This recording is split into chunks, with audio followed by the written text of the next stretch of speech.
Nous avons besoin de comprendre ce qui s'est produit. Necesitamos comprender qué ha pasado. Se lo debemos a las familias y se lo debemos a los países afectados por esta tragedia. Estamos haciendo todo lo posible para entender lo que ha ocurrido. Queremos asistirles con todos los medios de que dispongamos en todo aquello que necesiten. Los presidentes de los 3 países afectados por la tragedia aérea se han desplazado a los Alpes, a los pies de la montaña, donde yacen los restos del avión y de las 150 personas que viajaban en ese Airbus. Un compromiso, que se sepa toda la verdad de lo ocurrido, es decir, las causas del accidente, y que sea lo antes posible.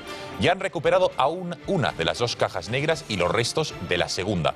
Esperemos que en los próximos días los interrogantes que sobrevuelan esta tragedia se vayan despejando. Vamos ya con las 5 W. Beatriz Rojo, buenas noches. Comenzamos con el qué. Muy buenas noches, Gonzalo. El gobierno eleva a 51 el número de españoles que por el momento iban a bordo del Airbus A320 que se estrelló ayer en los Alpes. Cifras contradictorias, ya que la compañía germana rebaja esta cifra hasta los 35 españoles. Lo que sí sabemos 100% es que es improbable que haya restos humanos. También sabemos que de momento se desconocen las causas del accidente.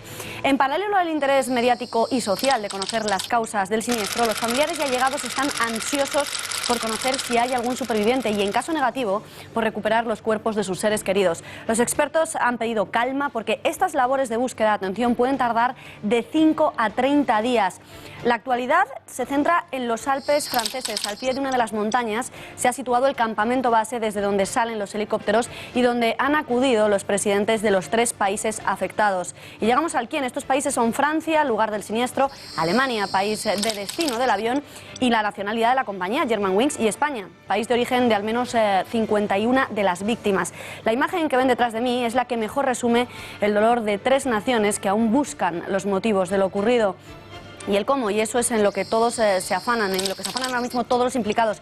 Tanto la canciller alemana Angela Merkel como el presidente de Lufthansa califican de inexplicable lo ocurrido. Nadie sabe, ni por asomo, qué pudo pasar para que un avión comercial en supuesto perfecto estado cayese de manera estrepitosa desde los 13.000 metros hasta chocarse con una de las montañas de los Alpes. Ninguna hipótesis se ha descartado y cuando decimos ninguna nos referimos a ninguna. Nos falta la última W, el porqué, editorial con Eduardo García Serrano.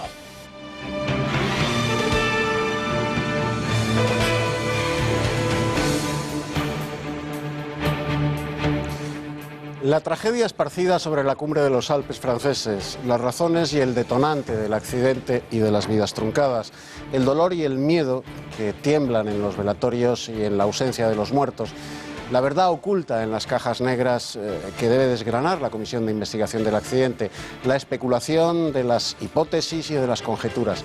Todo eso, que es legítimo, no debe ocultar la realidad contrastada por la cotidianidad y la estadística. La aviación comercial sigue siendo el medio de transporte más seguro del mundo. Sus números de siniestralidad netos y porcentuales son extraordinariamente bajos en relación a otros medios de transporte. Y esta es una certeza que el dolor por la tragedia de los Alpes ni puede ni debe ocultar.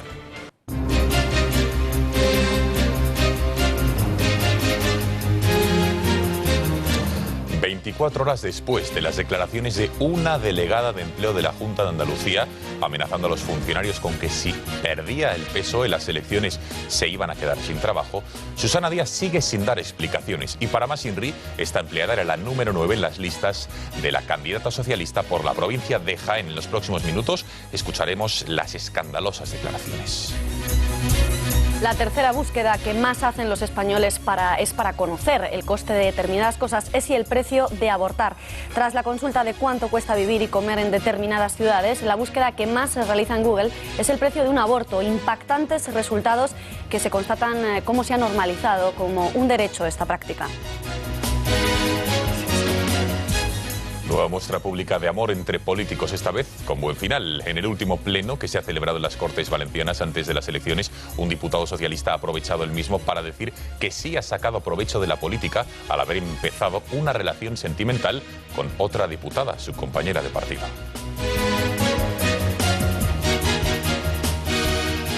Es miércoles, en nuestra sección Una cita con la historia hablaremos del 75 aniversario del final de la guerra entre la URSS y Finlandia, más conocida como la Guerra de Invierno. Este conflicto tuvo un importante impacto en el desarrollo de la Segunda Guerra Mundial. Además, les hablaremos del cóctel Molotov. ¿Saben ustedes qué país lo inventó?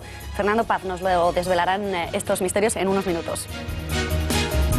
Y en los deportes, Juanma Pérez Maya, buenas noches. ¿Qué tal? Buenas noches. Bueno, ¿tenemos ya o no tenemos final de la Copa del Rey? Menudo misterio, ¿eh? A ver si le sacas la margarita. Tenemos final, tenemos sede para la final, efectivamente. ¿Por qué? Porque, bueno, Barcelona y Athletic Club no se pusieron de acuerdo hoy por la mañana. Tanto Athletic de Bilbao como Barcelona querían jugar la final en Santiago Bernabéu, y después de discutir y no decidir una sede alternativa, ha sido la Federación, por 26 votos a 18, la que ha decidido que finalmente la final de la Copa del Rey sea en el Camp Nou. En el tiempo de deportes os daremos más detalles de esta votación y analizaremos la última hora deportiva.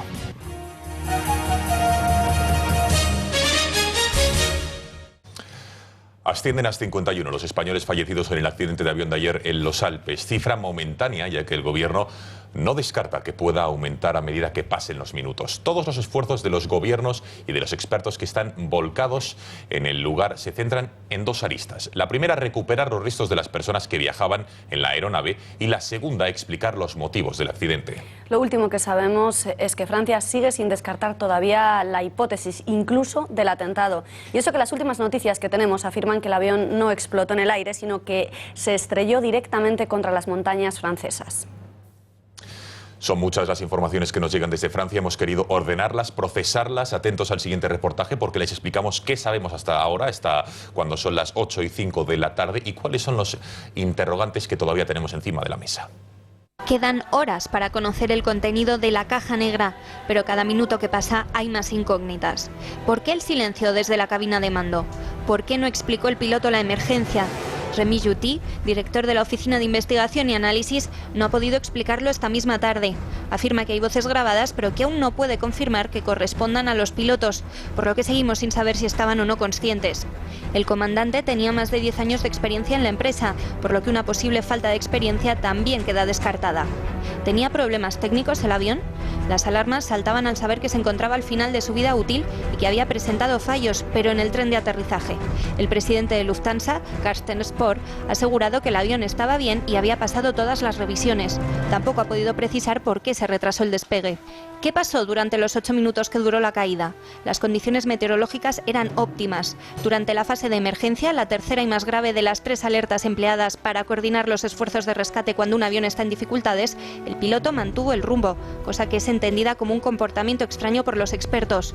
Todavía, tal y como ha afirmado el primer ministro francés Manuel Valls, todas las hipótesis están abiertas. Como ven en sus pantallas, el presidente de nuestro país, Mariano Rajoy, viajaba a primera hora de la mañana hasta Barcelonnette, a los pies de los Alpes franceses. Lo hacía en el viaje de presidencia, en el avión de presidencia del gobierno, acompañado por el presidente de la Generalitat, Artur Mas. Ambos han querido estar sobre el terreno de lo que se está investigando durante todo el día. En Francia se han reunido con el presidente francés y con su homóloga alemana. Tanto Rajoy como Hollande y Merkel se han comprometido a dar toda la ayuda posible a los familiares de las víctimas y se han comprometido a esclarecer cuanto antes lo ocurrido en el accidente. Nous avons besoin de comprendre ce qui s'est produit. Necesitamos comprender qué ha pasado. Se lo debemos a las familias, se lo debemos a los países afectados por esta tragedia. Francia ha puesto medios muy importantes en el marco de la investigación judicial para que podamos saber todo sobre las causas de esta catástrofe. Pour que nous puissions tout savoir des causes de cette catastrophe. A todos los familiares y amigos de las víctimas les diré que serán bienvenidos y que todo está preparado, si quieren, para asistir a este lugar donde ha ocurrido esta terrible tragedia. Estamos haciendo todo lo posible para entender lo que ha ocurrido. Queremos asistirles con todos los medios de que dispongamos en todo aquello que necesite. Y queremos, como dijo François Hollande en su intervención, identificar a las víctimas, repatriarlas en las mejores condiciones posibles. España entera está de luto. A los 3 días oficiales declarados por el gobierno, la mayoría de ayuntamientos, parlamentos autonómicos, como ven en sus pantallas, diputaciones, han guardado minutos de silencio en homenaje a los compatriotas que han perdido la vida.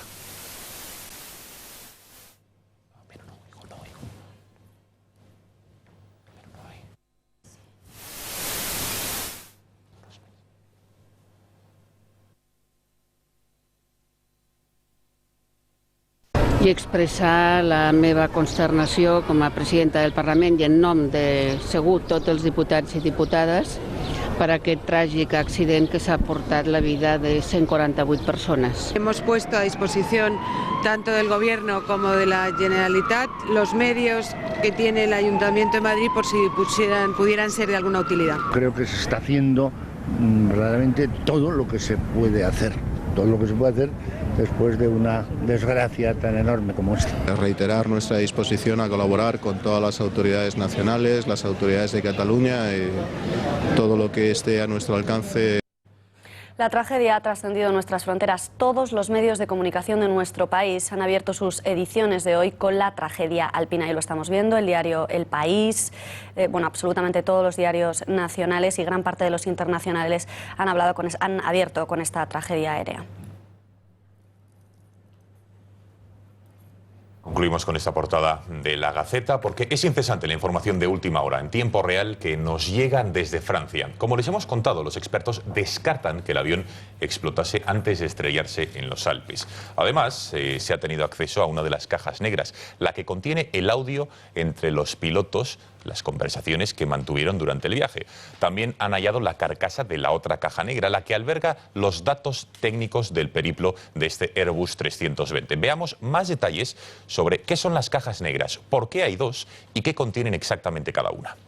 Así es, vamos a verlo. Todos los vuelos comerciales, como decías, Gonzalo, poseen la caja negra, que no es una, sino dos, y están situadas en la parte trasera del avión. Veámoslo detalladamente. Esto es una caja negra que, como ven, no es negra, sino naranja. Está compuesta por una memoria, por la unidad de memoria, por la batería y por una baliza, que es lo que emite señales para ser encontrada, y una batería que, como decíamos, dura tan solo 30 días desde el accidente. De las dos cajas a las que hacíamos referencia, la conocida como CVR, graba las conversaciones que se dan tanto en la cabina como las comunicaciones entrantes y salientes del avión. Registra los últimos 30 minutos y solo puede ser borrada una vez que el avión está en tierra. La segunda caja a la que hacíamos referencia se llama FDR y lo que hace es que recoge los datos del vuelo, tales como velocidad, altitud, dirección y la situación horizontal del avión. Con esta información se generan vídeos que se pueden reconstruir la situación del avión justo antes de estrellarse. Y si vamos al funcionamiento de estas cajas, bueno, pues la caja está compuesta por una parte electrónica, que es la que detecta automáticamente la configuración del avión, todos esos valores a los que nos referíamos, y procesa también las señales que envían los sensores para luego poder ser localizada, poder ser encontrada. También está compuesta por una parte mecánica, que es la que recoge los datos sobre los instrumentos, motores, alerones, flaps, todos esos datos. ¿Y cómo es posible que esta caja no se rompa? Pues porque está compuesta por una carcasa de titanio que está preparada para aguantar más de 2.200 kilos y un impacto de 3.400 de fuerza. Puede también estar sumergida durante más de 48 horas sin deteriorarse. Además, esta carcasa está revestida de una espuma aislante que es capaz de resistir hasta los 1.100 grados de temperatura. Y llegamos a lo más importante. ¿Cómo es posible encontrar la caja negra tras un accidente? Pues porque, como decíamos al principio, consta de una baliza subacuática, un sistema de rastreo que todas llevan consigo, y una vez cae o toca el agua, comienza a comunicar su ubicación. Transmite frecuencias desde una profundidad hasta 6.000 metros. Todos los equipos de investigación y de rescate están sobrevolando la zona e inspeccionándola in situ en busca de los restos del avión. Y lo más importante, de los restos humanos. Las condiciones extremas del terreno hacen que el rescate sea muy complicado y lento. Según las autoridades francesas, puede que se demore incluso varios días. Se habla ya de hasta un mes. Los efectivos de emergencia franceses descartan casi por completo poder recuperar lo que queda de noche, los cuerpos de los fallecidos en el siniestro, ya que las autoridades galas han dado prioridad a obtener información sobre las causas de la colisión. Según ha podido saber este informativo, se ha trasladado al lugar del accidente a médicos forenses para constatar los fallecimientos, aunque la identificación se hará posteriormente. 7 helicópteros sobrevuelan constantemente la zona del accidente para trasladar a gendarmes, forenses e investigadores. Para saber más sobre cómo se lleva a cabo este tipo de investigaciones y rescates, tenemos conexión telefónica con Carlos Novillo, el expresidente de la Asociación de Profesionales Técnicos de Bomberos. Señor Novillo, muy buenas noches. Buenas noches.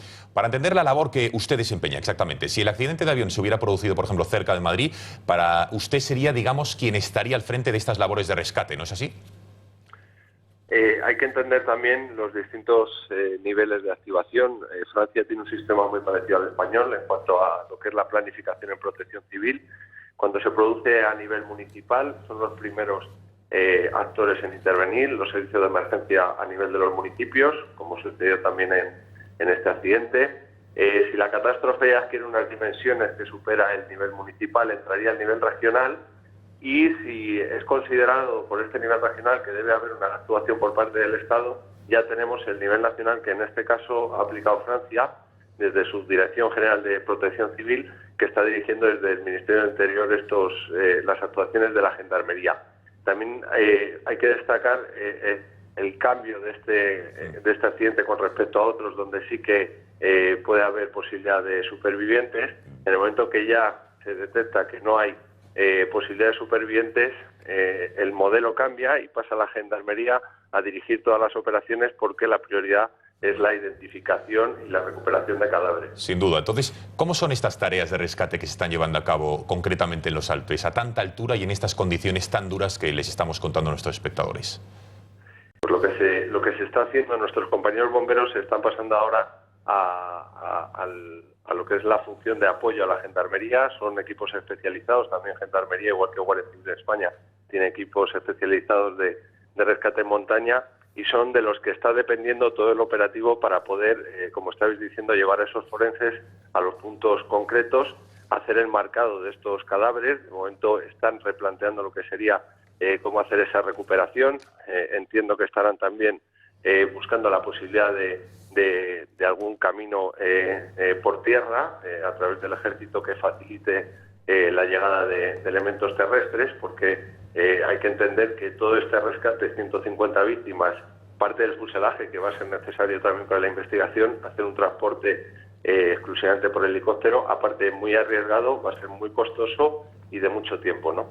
Entonces lo que hay que hacer en este momento es asegurar la zona. Es muy importante acordonar la zona, que los gendarmes tengan muy controlado cuál es el perímetro, cómo proteger también los restos humanos. Estamos hablando de una zona boscosa donde hay animales, donde también no estamos exentos de que la pillería pues pueda acercarse y poder obtener algún elemento de este avión, y sobre todo estar muy pendientes de las condiciones meteorológicas que pueden cambiar de un día para otro del escenario. Señor Novillo, ¿qué es lo primero en lo que un rescatador centra su atención? Suponemos que en la búsqueda de supervivientes, ¿no?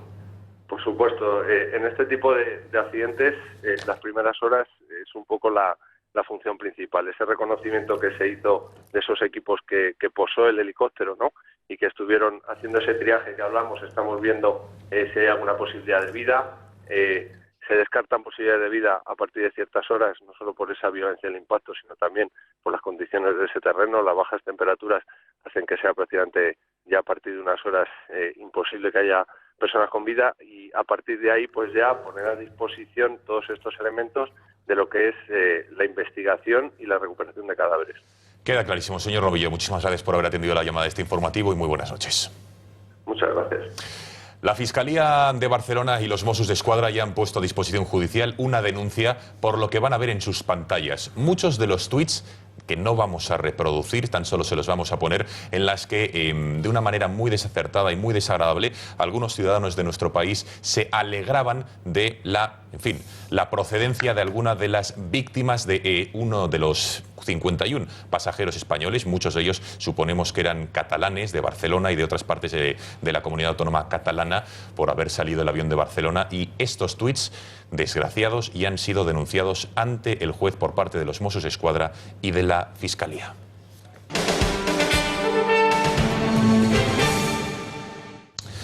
Cambiamos de asunto porque grabada una delegada de Empleo Socialista instando a sus funcionarios a hacer campaña en favor del PSOE si quieren o si querían conservar su puesto de trabajo. La delegada de Empleo, la que dirige la reunión, se llama Irene Zabalete, la que podríamos calificar sin ambajes como coacción a la libertad de conciencia y, por supuesto, de voto, se produjo en vísperas de las penúltimas elecciones autonómicas de marzo de 2012, unos comicios en los que obtuvo una clara victoria Javier Arenas.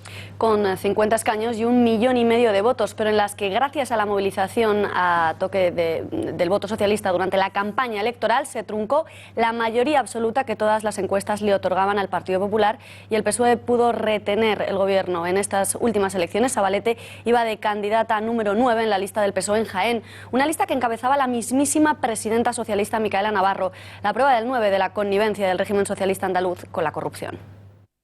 Pero independientemente de que cada uno tenga su ideología, personalmente os jugáis seguir trabajando aquí o que cada uno se busque la vida como pueda. Pues tras estas declaraciones han pasado 24 horas desde que las se han hecho públicas y demuestra la coacción y el sentimiento del régimen socialista andaluz, y todavía la presidenta Susana Díaz no ha dicho nada. 24 horas de silencio cómplice ante un escándalo sin duda mayúsculo. Eduardo, lo que acabamos de escuchar obedece ni más ni menos que a lo que representa el PSOE en Andalucía, ¿no lo crees? Pues sí, la PSOE, que es donde trabajan muchos andaluces. Cuando el puesto de trabajo solo lo garantiza el partido político al que votas, cuando tu pan y tu futuro dependen de que el partido renueve su hegemonía en las urnas, porque hay que cubrir el expediente democrático, no eres libre. Vives en un régimen totalitario, de guante y cuello blancos, pero totalitario. Irene Zabalete, embozada como delegada de empleo de la Junta, no es más que una comisaria política socialista que obligaba a los funcionarios que pagamos todos a que abandonaran sus puestos de trabajo, si no los querían perder, y a que se echaran a la calle a recolectar votos para el PSOE como quien barea aceitunas en Jaén. Lo dice ella misma, los socialistas y sus votantes en Andalucía no se ganan el pan con el sudor de su frente, sino con la papeleta del PSOE. Hay victorias electorales tan caras que empobrecen a los pueblos que las propician. He ahí Andalucía. Muchas gracias, Eduardo. Nos vamos hasta el País Vasco, ya que agentes de la Guardia Civil han concluido a primera hora de esta tarde el registro de la vivienda, de Fernando Arburúa, detenido en San Sebastián junto a otras 3 personas arrestadas en Vizcaya, Álava y Navarra en una operación contra el Frente de Cárceles de ETA. Este operativo del Instituto Armado, denominado Pastor, es el cuarto desarrollado por la Guardia Civil desde septiembre de 2013 contra las diferentes estructuras de ese frente, según fuentes del Ministerio del Interior. Los 4 detenidos hoy estaban acusados de formar parte del entramado de apoyo a los presos de ETA y, en concreto, de coordinar la unidad de acción del Frente de Cárceles. Tras esta operación policial ha llegado la primera reacción política desde Bildu. Acusan al gobierno de entorpecer el proceso de paz. El enemigo de la paz en Euskal Herria es el Partido Popular, el gobierno central. Pretenden criminalizar la solidaridad para con los presos y acallar la labor de una asociación que trabaja por la salud física y mental de los presos de ETA.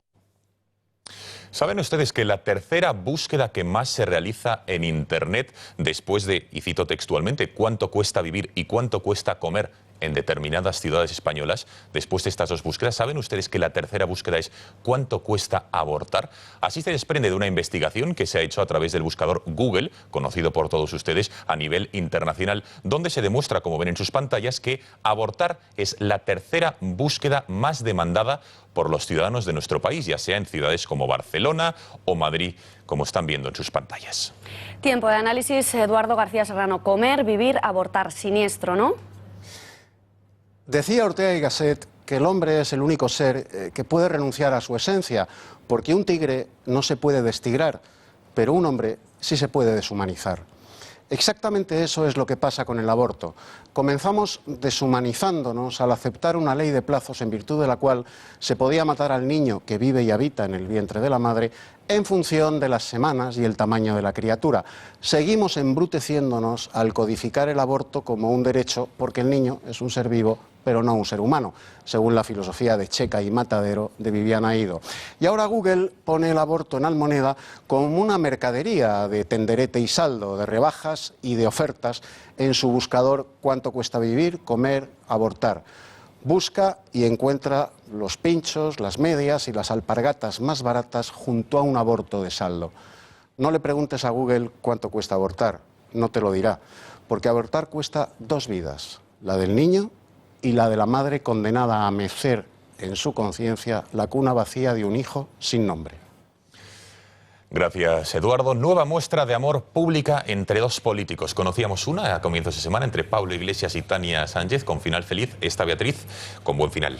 Así es, en el último pleno que se ha celebrado antes de las elecciones valencianas, un diputado ha aprovechado el momento pues, para subir a la tribuna y declararle su amor a una compañera de partido. Ha dicho que ha sacado provecho de la política puesto que ha comenzado una relación.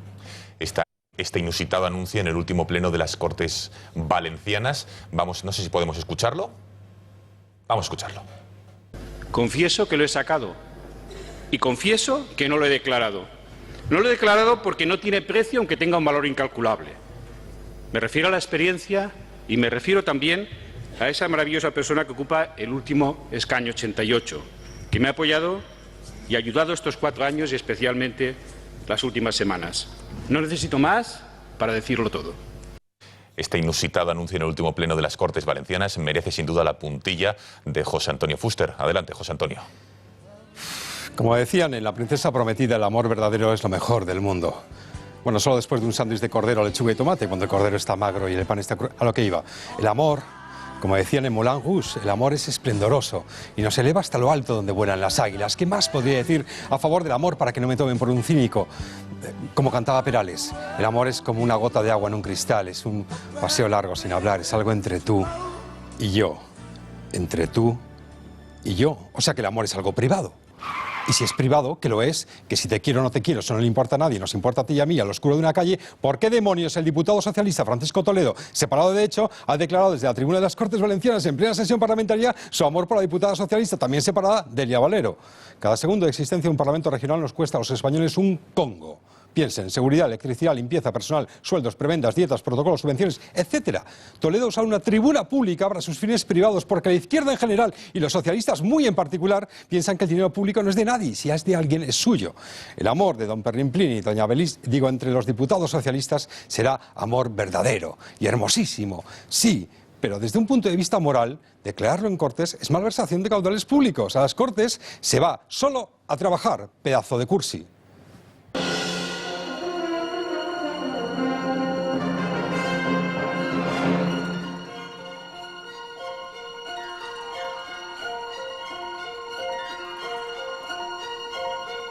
Es miércoles, tiempo ya para nuestra sección de Una cita con la historia. Saludamos ya a su autor, al prestigioso historiador Fernando Paz. Don Fernando, muy buenas tardes. Muy buenas tardes. ¿Cómo está usted? Estupendamente. ¿Han pasado una buena semana? Genial. Nos alegramos. Bueno, 75 aniversario del final de la guerra entre la URSS y Finlandia, conocida también como la Guerra de Invierno. En fin, ¿qué podemos decir? Una guerra un poco extraña. ¿Cómo se llegó a este conflicto? ¿No? Vamos un poco a la raíz del mismo. Porque en Europa, digamos que ya había estallado la Segunda Guerra Mundial. Pues así es decir, una semana antes de que estallara la Segunda Guerra Mundial, y razón por la cual pudo esta estallar, los alemanes y los soviéticos se repartieron las esferas de influencia en el este de Europa. Parte de ese reparto hacía referencia a Finlandia. Entonces la Unión Soviética, como le tocaba a Finlandia, pues a finales del otoño de ese año se dirigió a Finlandia para que le cediera una serie de bases. Finlandia no se las cedió porque sabía lo que venía detrás, que era la ocupación del país, y en consecuencia tuvo que aceptar el caso de guerra con la Unión Soviética. Fernando, parece que los soviéticos hicieron un papel muy poco lucido, sufrieron bajas absolutamente desproporcionadas en esa guerra. ¿Tan pobre era el Ejército Rojo? Bueno, en realidad lo que había pasado es que Stalin había sometido al Ejército Rojo a unas purgas brutales de decenas de miles de oficiales. Por ejemplo, de 5 mariscales de la Unión Soviética había liquidado a 3, esa fue la proporción en el generalato, y el Ejército Soviético quedó absolutamente desmantelado. Su papel durante la Guerra de Invierno fue, como decía Beatriz, extremadamente pobre por esta razón, porque estaba completamente descabezado y sin dirección. Aquello tuvo una repercusión muy negativa para la Unión Soviética en el devenir de la Segunda Guerra Mundial, porque indujo a todo el mundo y concretamente al ejército alemán a considerar que el ejército soviético era de muy baja calidad y en consecuencia animó a los alemanes a su ataque del verano de 1941, de año y medio después, precisamente por esa mala imagen que había dado el ejército soviético y que le hacía parecer pues como una presa fácil del enemigo, ¿no? Con lo cual entiendo que la actitud o la reacción del resto de países del mundo ante esta agresión a un país tan chiquitito como Finlandia, en fin, debió ser de condena y de reacción unánime contra la URSS. Bueno, de condena sí, como en estos casos, pero no tomaron ninguna, no llevaron a cabo ninguna reacción, como había sido en el caso de la agresión alemana a Polonia. En este caso no declararon la guerra a la Unión Soviética, lo único que hicieron fue expulsarla de la Sociedad de Naciones, que por otro lado era un organismo perfectamente inoperante y absolutamente inútil, y se produjo un movimiento, digamos, de simpatía en Europa Occidental y en Estados Unidos hacia Finlandia, y algunos voluntarios norteamericanos llegaron al frente finlandés y se llegó a formar un contingente franco-británico que no llegó prácticamente a nada y como digo, por tanto la condena fue puramente genérica. Los aliados nunca llegaron a la guerra con la Unión Soviética, como sabemos, es más, luego fueron aliados de la Unión Soviética en ninguna de sus agresiones, ¿bien? Mientras que a Alemania le habían declarado la guerra por el caso de Polonia, a la Unión Soviética no le declararon la guerra por el caso de Polonia, ni por el de Finlandia, ni por el de Estonia, ni por el de Letonia, ni por el de Lituania, ni por el de Rumanía. Fernando, creo que hay una anécdota porque la mayoría de gente cree que fue en esta guerra cuando se empezó a utilizar el cóctel Molotov por el nombre, pero creo que no es así, ¿no? Bueno, el cóctel Molotov comenzó a utilizarse en la Guerra de España. En la batalla de Seseña, en el otoño de 1936, dada la inferioridad de medios del Ejército Nacional frente al Ejército de la República, los tanques soviéticos, pues probablemente las unidades de regulares utilizaron el artefacto, pero no tenía nombre todavía y no lo tuvo hasta la Guerra de Invierno. O sea que es un invento español, el cóctel Molotov, a pesar del nombre. De la Guerra Civil. Y el nombre proviene del comisario de Asuntos Exteriores soviético, se bautizó así por parte de los finlandeses, que lo copió a modo de chanza. Bueno, y dentro del mundo de los historiadores, sé que usted es un historiador que particularmente le interesa contar, o le gusta contar historias curiosas. ¿Es cierto que había un francotirador, digamos que el más exitoso de la historia era finés y no norteamericano, como nos venden ahora en la película esta de Clint Eastwood? Sin la menor de las dudas. El francotirador que mayor número de enemigos abatió fue un francotirador soviético que se llamaba Simo Haja. En fin, lo leo como se escribe. Probablemente si me oyera un finlandés se estremecería, pero se llamaba así, leído literalmente. Y no este francotirador norteamericano, ni tampoco el famosísimo Vasily Zaitsev, soviético, que recoge la historia de enemigo a las puertas, que abatió unos 250. Este hombre abatió unos 700 enemigos, además en 100 días, a lo largo de 100 días. Es sin duda ninguna el más exitoso, por cierto que fue herido al final de la Guerra de Invierno, perdió prácticamente la mitad de la cara, sin embargo, por una bala soviética que empleaba munición prohibida, y sin embargo no murió. Murió el 1 de abril del año 2002, es decir, hace muy poco, con 90 y tantos años, se salvó, pero como digo, perdió la mitad del rostro. Es el francotirador, sin duda ninguna, más exitoso de la historia. Habrá que hacer una peli, ¿no?, para contarlo. Bueno, es que era un hombre que medía 1,52 de estatura, era bastante poco agraciado y es improbable que se haga una película. El físico nunca es incompatible para Hollywood, sí. Muchas gracias y muy buenas noches. Gracias, Fernando.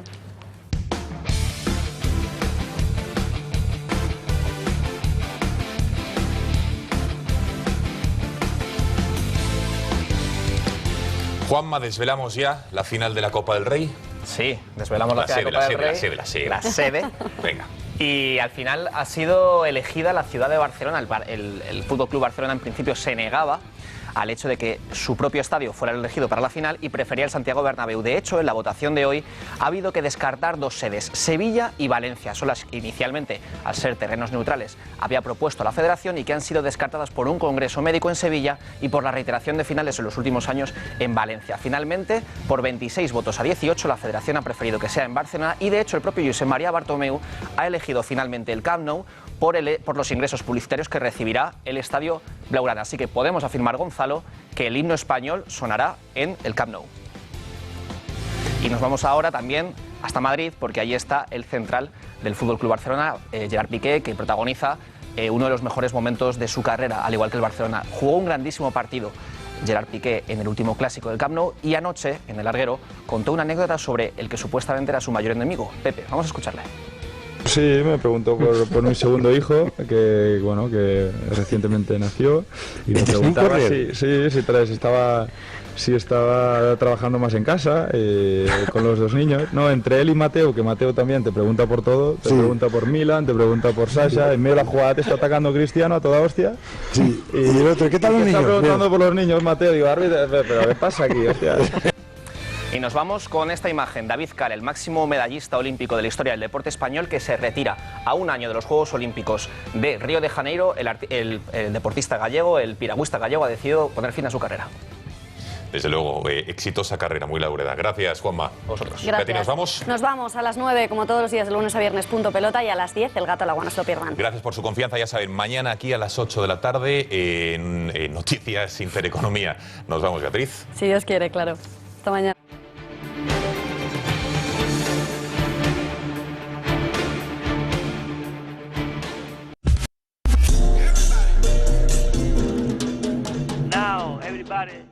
Proteger es cuidar siempre de los tuyos, es pensar primero en ellos y después también. Es la suma de todo aquello que hacemos para sentirnos seguros las 24 horas del día. Porque lo más valioso para ti es la familia. Con tus seguros en La Caixa y la alarma de Securitas Direct estarás totalmente protegido. La Caixa, tú eres la estrella. Hola, hoy os hablaré del etiquetado energético, un código de letras y colores que nos determina la eficiencia energética de los electrodomésticos. Si compráis un electrodoméstico catalogado con la letra G, ¡mec! ¡Error! Consumirá hasta 3 veces más energía que uno catalogado con la letra A. Por tanto, no hay duda, buscar y escoger electrodomésticos que tengan la letra A y a poder ser con 3 estrellas. De esta manera ahorraréis energía y a la larga también ahorraréis mucho dinero. Recordar, más estrellas, más ahorro. Es un consejo de Gas Natural Fenosa, la energía que piensa. Todos los inversores sois como 2 gotas de agua. Sois fríos cuando os lanzáis a invertir. Todos tenéis un objetivo, que vuestros ahorros crezcan. Decís tener claro el camino, pero dais muchas vueltas a vuestras inversiones. No todos los inversores sois iguales. Nuestro asesoramiento tampoco. Confía en Phil Capital y toma el control de tu inversión. La fórmula personalizada que te ayuda a optimizar tus inversiones con el mínimo coste. Pruébalo en philcapital.com.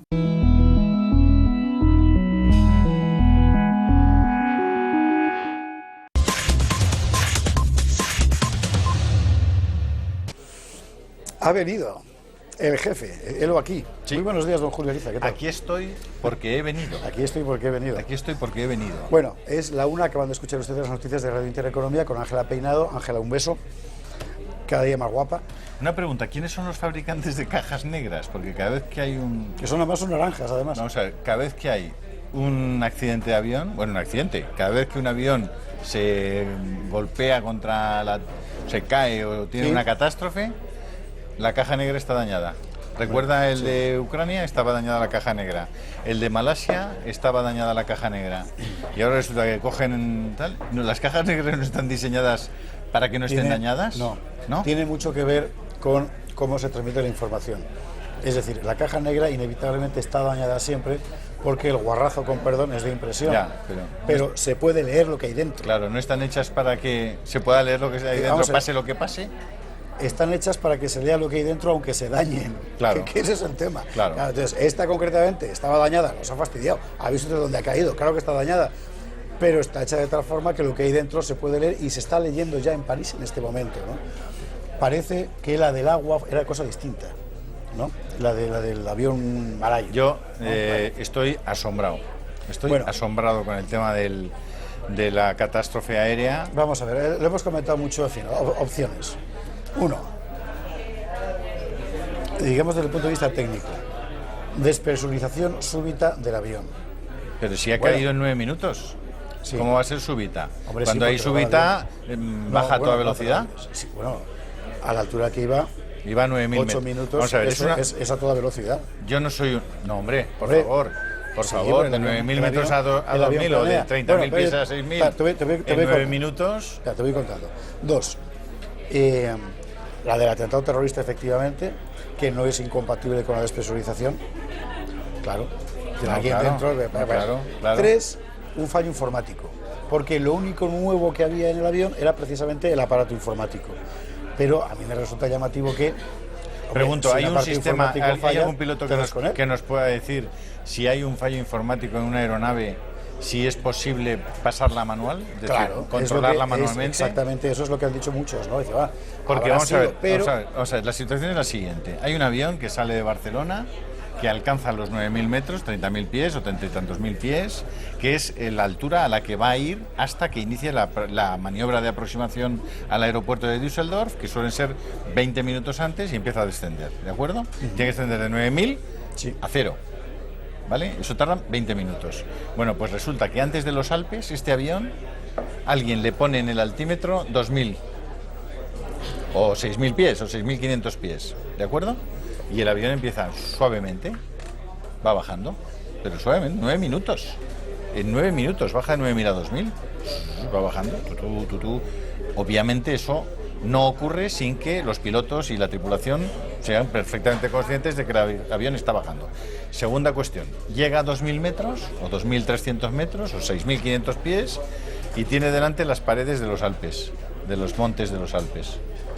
Y hay visibilidad, puesto que hay un tipo abajo que dice que está viendo el avión que va contra las